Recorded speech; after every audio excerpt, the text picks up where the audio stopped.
নমস্কার, আমি তসমিনা। নমস্কার, তসমিনার সঙ্গে আমি মধুবন্তী। শুরু করছি বিয়ন্ড পলিটিক্স। কাল একটা ডকুমেন্টারি দেখলাম, বুঝলে? তাই নাকি? কি নিয়ে ডকুমেন্টারি দেখলি?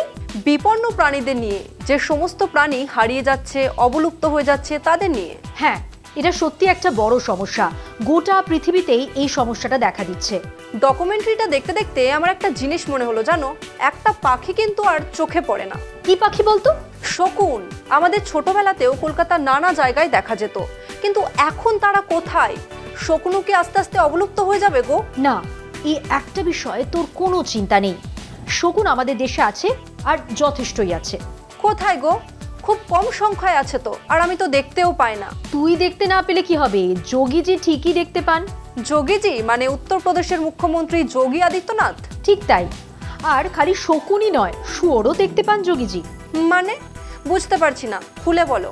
আরে এই তো সেদিন কুম্ভ মেলার অব্যবস্থা নিয়ে যারা মুখ খুলেছে তাদের প্রত্যেককেই যোগীজি শকুন আর শুয়োর বলেছেন। কিন্তু কেন? কুম্ভ মেলায় তো অব্যবস্থা ছিল, কত মানুষ তো মারা গেছে, মেলায় আগুন লেগেছে, এগুলো কি অব্যবস্থা নয়? একথা তো তুই মানছিস, আমি মানছি, আরো বহু মানুষ মানছেন, কিন্তু যোগীজি তো মানছেন না। তাহলে ওনার বক্তব্যটা ঠিক কি? যোগীজির বক্তব্য হলো শকুন খালি লাশের খোঁজ করে আর শুয়োর খোঁজ করে ময়লার। নিজেই দেখ। আজ হিন্দু ধর্মাবলম্বীরাও বিজেপির কাছে শুকর শকুন। উত্তরপ্রদেশের মুখ্যমন্ত্রী যোগী আদিত্যনাথ মহাকুম্ভের শেষের দিকে বিধানসভায় একটি বক্তব্য দেন, যেখানে তিনি কুম্ভের সমালোচকদের কুরুচিকর আক্রমণ করেছেন। তিনি বলেন, শকুন পেয়েছে মৃতদেহ, শুকর পেয়েছে ময়লা। किसी ने सच कहा कि महाकुंभ में जिसने जो तलाशा उसको वह मिला। गिद्धों को केवल लाश मिली, सूअरों को गंदगी मिली, संवेदनशील लोगों को रिश्तों की खूबसूरत तस्वीर मिली, आस्थावानों को पुण्य मिला, सज्जनों को सज्जनता मिली, गरीबों को रोजगार मिला, अमीरों को धंधा मिला। এই মন্তব্যের মাধ্যমে যারা কুম্ভের বিশৃঙ্খলা নিয়ে প্রশ্ন তুলছেন তাদের সবাইকেই অপমান করা হয়েছে। কুম্ভে যারা গিয়েছিলেন তাদের সবাই হিন্দু ধর্মাবলম্বী, তাদের মধ্যে অনেকেই বিজেপি ভোটার। যারা সমালোচনা করেছেন তারা শুধু বিরোধী দলের নেতা নন, তাদের মধ্যে সাধারণ মানুষও আছেন, সেই বিজেপি ভোটাররাও আছেন। এই বছর কুম্ভ মেলায় সরকারি মতে 30 জন মানুষ পদদলিত হয়ে মারা গেছেন। যোগী সরকার মৃত্যুর খবর এবং মৃতের সঠিক সংখ্যা ধামাচাপা দিয়েছেন বলে অভিযোগ বিরোধী সহ কুম্ভ যাত্রীদের অনেকের। অনেকেই অভিযোগ করেছেন নদীর জল দূষিত ছিল এবং ব্যবস্থাপনা দুর্বল ছিল। কিন্তু সরকারের এই ব্যর্থতা নিয়ে প্রশ্ন তুললেই যোগী আদিত্যনাথ ও প্রধানমন্ত্রী নরেন্দ্র মোদী একে ধর্মবিরোধিতা হিসেবে দেখানোর চেষ্টা করছেন। প্রধানমন্ত্রী মোদী বলেছেন, বিদেশি শক্তি কিছু নেতাদের সমর্থন করছে যারা ধর্মকে অপমান করতে চায়, কিন্তু বাস্তব হলো কুম্ভের অনিয়ম নিয়ে শুধু বিরোধী দল নয়, সাধারণ মানুষও কথা বলছেন। কংগ্রেস নেতা মল্লিকার্জুন খড়গে সংসদে মৃতদের প্রতি শ্রদ্ধা জানান। সমাজবাদী পার্টির জয়া বচ্চন বলেন, কুম্ভে মৃতদেহ নদীতে ফেলে দেওয়া হচ্ছে। পশ্চিমবঙ্গের মুখ্যমন্ত্রী মমতা বন্দ্যোপাধ্যায় কুম্ভকে মৃত্যু কুম্ভ বলেন। এমনকি হিন্দু ধর্মগুরু যোশীমঠের শঙ্করাচার্যও এই মন্তব্যকে সমর্থন করেন। যোশীমঠের শঙ্করাচার্য এই প্রথম নয়, এর আগেও কুম্ভে দাঁড়িয়ে যোগী আদিত্যনাথকে আক্রমণ করেছিলেন। তবে কি যোশীমঠের শঙ্করাচার্যকেও শুকর বা শকুন বলে দাগিয়ে দিলেন যোগী আদিত্যনাথ? কুম্ভের নিরাপত্তা ও পরিচ্ছন্নতার দায়িত্ব সরকারের, কিন্তু ব্যর্থতার কথা বললেই তাকে ধর্মবিরোধিতা বলে দাগিয়ে দেওয়া হচ্ছে। যোগী আদিত্যনাথ ও মোদীর বক্তব্য দেখে মনে হচ্ছে তারা সমালোচকদের দমন করতে চাইছেন। কিন্তু গণতান্ত্রিক দেশের সরকারকে প্রশ্ন করা জরুরি। যদি সত্যিই ধর্ম আস্থার প্রতি শ্রদ্ধা থাকে, তাহলে সরকারের উচিত হবে মানুষের বক্তব্য গুরুত্ব দিয়ে শোনা, সাধারণ মানুষের প্রশ্নকে অবজ্ঞা না করে, সাধারণ মানুষের প্রতি নীচ কুরুচিকর মন্তব্য না করে ভুল স্বীকার ও ক্ষমা প্রার্থনা করা সরকারের দায়িত্বের মধ্যে পড়ে।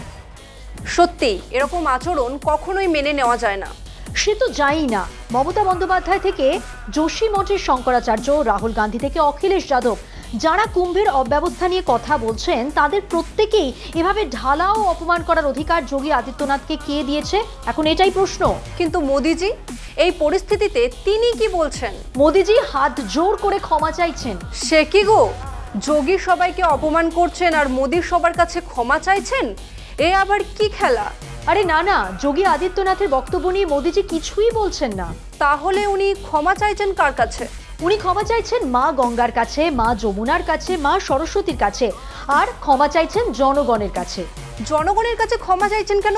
মানুষ মারা গেছে বলে? তাহলে তো হয়েই গেছিল। কুম্ভে মানুষের মৃত্যু নিয়ে মোদিজি একটা কথাও বলেননি। উনি ক্ষমা চাইছেন যদি কোনো ভুল ত্রুটি হয়ে থাকে তার জন্য।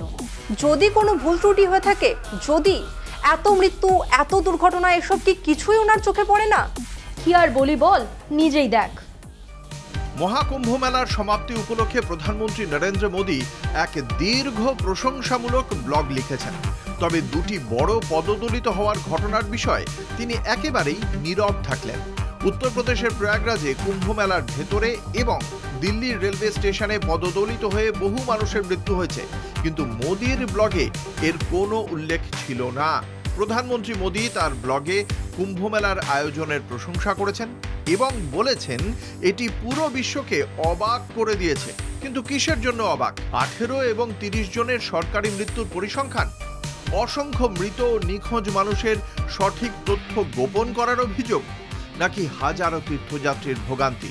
কুম্ভ মেলায় সাধারণ মানুষের জন্য পর্যাপ্ত সুবিধা ছিল না, অথচ ভিআইপিদের জন্য সমস্ত সুযোগ সুবিধা ঠিকই ছিল।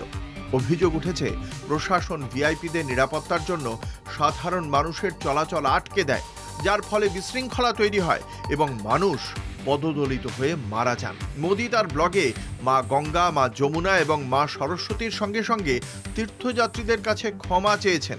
বলেছেন, কোনো ত্রুটি থাকলে আমাদের ক্ষমা করুন। তবে সেই ক্ষমা খানিকটা অতিথির কাছে সৌজন্যমূলক ক্ষমা চাওয়ার মতো। কিন্তু সাধারণ মানুষ যারা মেলায় দুর্ভোগ পোহালো, যারা তাদের স্বজনদের হারালো, মোদী তাদের কথা একবারও উল্লেখ করলেন না। যখনই কোনো দুর্যোগ ঘটে, মোদী সরকার একটি পরিচিত পদ্ধতি অনুসরণ করে, সমালোচকদের ওপর দোষ চাপানো।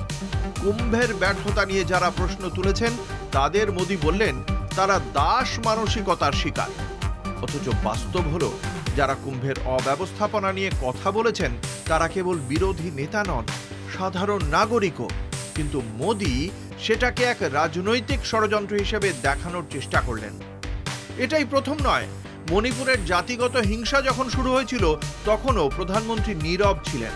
সেখানে সরকারি মতে 260 জনেরও বেশি মানুষ নিহত হয়েছেন, 60,000 মানুষ বাস্তুচ্যুত হয়েছেন, আর বাস্তবে সংখ্যাটা কত তার হিসেব নেই। কিন্তু মোদী এখনো সেখানে যাননি। কুম্ভের ঘটনাতেও তাই হলো। যখন সাধারণ মানুষ বিপদে পড়ল তখন প্রধানমন্ত্রী মুখ খুললেন না। কুম্ভ মেলায় মানুষের মৃত্যু এবং বিশৃঙ্খলার দায় অবশ্যই সরকারের, কিন্তু মোদী ও যোগী আদিত্যনাথ নিজেদের সাফল্য প্রচারে ব্যস্ত। প্রধানমন্ত্রীর উচিত ছিল সত্যিকারের জবাবদিহি নিশ্চিত করা, ভুক্তভোগীদের পাশে দাঁড়ানো, কিন্তু তার পরিবর্তে তিনি চিরাচরিত কৌশলে দোষ চাপালেন সমালোচকদের ওপর এবং নিজের ব্যর্থতা আড়াল করলেন এবং উল্টে যোগী আদিত্যনাথকে প্রশংসায় ভরিয়ে দিলেন। যোগী আদিত্যনাথ, যিনি তীর্থযাত্রীদের শুয়োর এবং শকুনের সঙ্গে তুলনা করলেন, তার কোনো নিন্দাও শোনা যায়নি মোদিজির মুখে। মোদিজি, হিন্দুত্বের ধ্বজা উড়িয়ে হিন্দু তীর্থযাত্রীদের প্রাণ নিয়েই ছিনিমিনি খেলা। ইতিহাস আপনাকে ক্ষমা করবে তো? তাহলে এই চলতে থাকবে? হ্যাঁ, এই চলতে থাকবে, সে তোর ভালো লাগুক আর নাই লাগুক। কিন্তু দেশ জুড়ে সমস্যাও কি এভাবেই চলতে থাকবে? আরে সমস্যা থাকলেই বা কি? সে মণিপুরের জাতিগত হিংসে হোক বা কুম্ভ মেলায় মানুষ পায়ে পিষে মরুক, মোদিজি তো আছেন, টুক করে ওনার ব্লগে ক্ষমা চেয়ে নেবেন। আর যারা এসব ক্ষমা টমায় ভুলবে না, তারা মোদিজির ভাষায় দাস মানসিকতার, আর যোগীর ভাষায় শুয়োর শকুন। এটা গণতান্ত্রিক দেশের ভাষা, এটা মানা যায়? ভিতরের কথাটা লক্ষ্য কর। মোদি যোগী হলেন রাজা। রাজা কি কখনো কৃতদাসের কাছে ক্ষমা চায়? কৃতদাস তো রাজার কাছে শকুন বা শুয়োরের মতোই। মানে যোগীর কথা আসলে মোদিরই কথা? এই তো বুঝে ফেলেছিস। যোগী খোলাখুলি বলছেন আর মোদি মুখ বুঝে বলছেন। তাহলে গরিব মানুষকে, সাধারণ মানুষকে এরা কি চোখে দেখেন? আরে এক কথা আর কতবার বলবো, এদের চোখে পোর মানে শুয়োর। চলো, এদিকে সময় শেষ, তাই বিয়ন্ড পলিটিক্স আজকের মতো এই পর্যন্তই। আর আপনারা দেখতে থাকুন কলকাতা টিভি, রাত দিন 7 দিন।